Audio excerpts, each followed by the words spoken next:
फतेहपुर विधानसभा क्षेत्र के पर्यावरण प्रेमी मिल्खीराम शर्मा व खेमराज जाट पल्लवी के प्रेस वार्ता पर पहाड़ियों के अस्तित्व बचाने की प्रशंसा से की अपील। पर्यावरण प्रेमी मिल्खीराम शर्मा ने बुधवार दोपहर के बाद 2 बजे पल्ली में प्रेस वार्ता के क्षेत्र की पहाड़ियों के अस्तित्व को बचाने की प्रशासन से अपील की है। उन्होंने जिस धरती में हम मां का दर्जा देते हैं, आज उस धरती की मिट्टी को बेचा जा रहा है, जो कि काफ़ी चिंतनीय है। कहा इतना ही नहीं, अब तो पहाड़ियों का अस्तित्व भी मिटाया जा रहा है। उन्होंने प्रशासन से अपील की है कि क्षेत्र की पहाड़ियों के अस्तित्व को बचाने के लिए नियमों के तहत बनाई कार्रवाई करे तथा उन्हें मजबूरी में माननीय उच्च न्यायालय में जनहित याचिका दायर करनी पड़ेगी। न्यूज़ 247 के लिए जौली से राजेश कतनौरिया की रिपोर्ट। मिट्टी माँ है और मिट्टी से जरूर से ज़्यादा छेड़छाड़ करना जो है, इसका मतलब है भारत माँ से छेड़छाड़ करना है। और मिट्टी को बनने में लाखों साल लगते हैं, धीरे धीरे बनती है, एकदम बनती है। और इसलिए ये जो हमारी पहाड़ियाँ हैं, हमारा प्रदेश पहाड़ी प्रदेश है। अगर हम हमारे गांव में जहाँ जहाँ छोटी छोटी पहाड़ियाँ हैं, अगर हम उनको बुलडोजर लगाकर और इस मिट्टी को बेचना शुरू कर देंगे तो पहाड़ियों पर क्या होता है, पहाड़ियों पर वृक्ष होते हैं, हर एक किस्म के पौधे होते हैं, जीव जंतु होते हैं। जब हम उनको साफ कर देंगे तो फिर क्या होगा कि पर्यावरण का बड़ा नुकसान होगा और धीरे धीरे ये जो है मरुस्थलीकरण की ओर हमारा प्रदेश जो है बढ़ता जाएगा। और ऐसा हो रहा है। पिछले 30-40 सालों में भट्ठों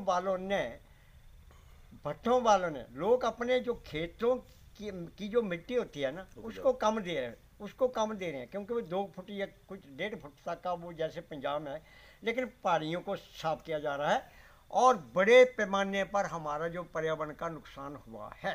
और आप पहाड़ी को अंडर रूल जो है ये हाथ नहीं लगा सकते।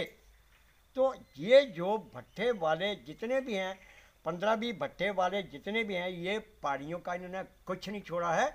और अगर आप मेरे साथ चलें तो आप देखेंगे कि 70-70, 80-80 फुट के जो बड़े बड़े टीले थे, आज वो बिल्कुल साफ हो चुके हैं। और यही क्रम चलता रहा तो हमारा प्रदेश पहाड़ी प्रदेश के बजाय ये पंजाब को भी क्रॉस कर जाएगा। और अगर जलवायु परिवर्तन हो रहा है, हिमाचल में हो चुका है, तो इसके लिए ये चीज़ें भी जिम्मेदार हैं।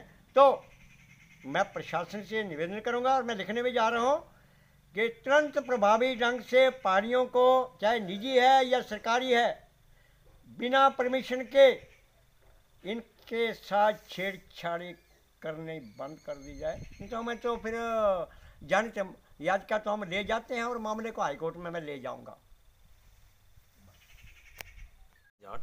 हिमाचल प्रदेश यूनिवर्सिटी से सेक्शन से रिटायर हुआ हूँ मैं और 17वें साल में चल पड़ा हूँ।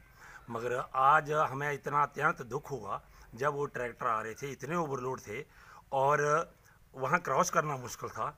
और जैसे वो आगे से गाड़ी आ और ट्रैक्टर जो है बिल्कुल खड़ा हो गया, उसके पीछे एक और, उसके पीछे एक और, 4 ट्रैक्टर लगातार फ्रीक्वेंटली सारा दिन चल रहे हैं। कहाँ से मिट्टी ले आ रहे हैं, ये तो प्रशासन इसके बारे में अपने आप से जागरूक होगा, बताएंगे कहाँ किसकी परमिशन है, कैसे कर रहे हैं।